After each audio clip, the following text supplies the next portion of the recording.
Next question है ये रहा, क्वेश्चन नंबर 4। ये क्वेश्चन बच्चों को जनरली डिफिकल्ट लगता है। डिफिकल्ट क्यों लगता है कि इसकी जो डायग्राम है वो बहुत पजल सी डायग्राम है, बीच में काफ़ी कुछ मिक्स है। पिछले क्वेश्चन ही मैंने आपको क्या सिखाया था कि जो इन्फॉर्मेशन आपको गिवन है उसको डायग्राम के ऊपर मार्क करिए।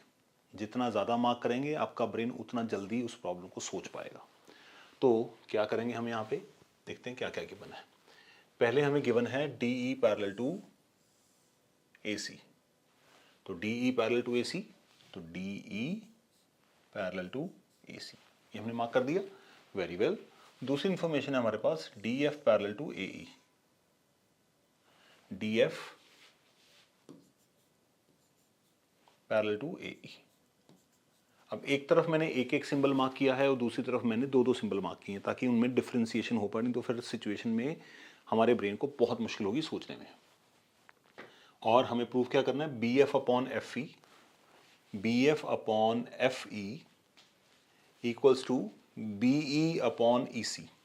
तो यहाँ से डायग्राम से कुछ ज़्यादा समझ नहीं आ रहा, तो हम क्या करते हैं, ट्राइंगल को पकड़ते हैं जहाँ पे पैरेलल का सेट है।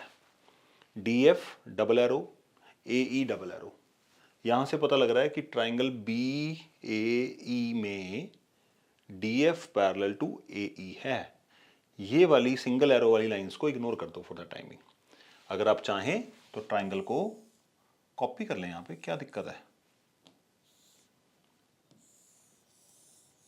ये देखिए ऐसे DF AE और B।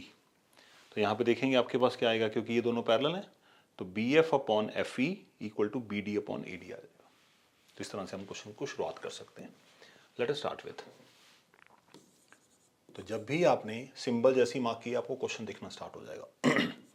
In triangle ABE we are given DF parallel to AE, DF parallel to AE, therefore to prove में क्या चाहिए, BF अपॉन FE चाहिए।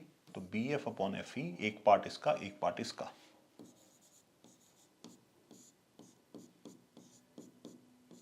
जिस तरह से आपने इधर लिया है उसी तरह से उधर लेना पड़ेगा, तो BD अपॉन AD आएगा।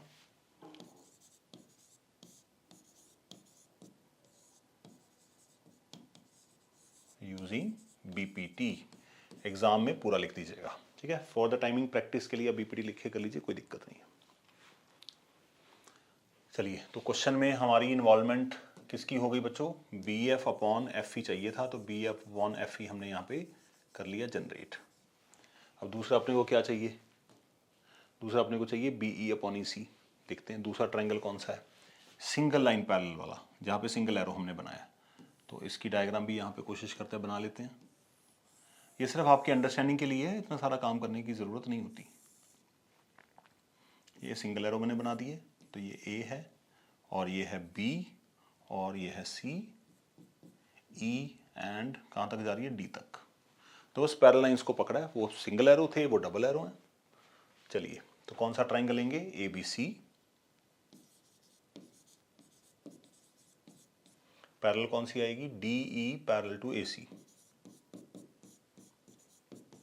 तो DE पैरेलल टू AC है, क्योंकि मैंने ट्राइंगल ही अलग अलग एक्सट्रैक्ट कर लिए, तो साफ पता लग रहा है कि BE upon EC equal to BD upon DA, क्योंकि टू प्रूव में हमें BE अपॉन EC चाहिए। BE upon EC equal to BD upon DA। ये रिजल्ट भी किससे आ गया, यूजिंग BPT। पार्ट 1 पार्ट 2 दोनों पार्ट्स में अगर आप देखेंगे BD अपॉन DA हमारा दोनों पार्ट में सेम है यहाँ पर। तो from 1 and 2 what we can conclude here that BF upon FE is equal to, और यही हमें प्रूव करके दिखाना था।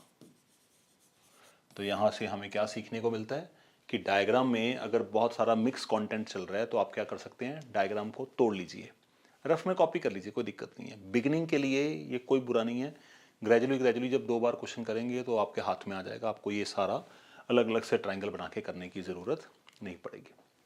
थोड़ी सी मेहनत लगेगी, करते रहिए, काम बनेगा। ठीक है जी, नेक्स्ट क्वेश्चन देखते हैं।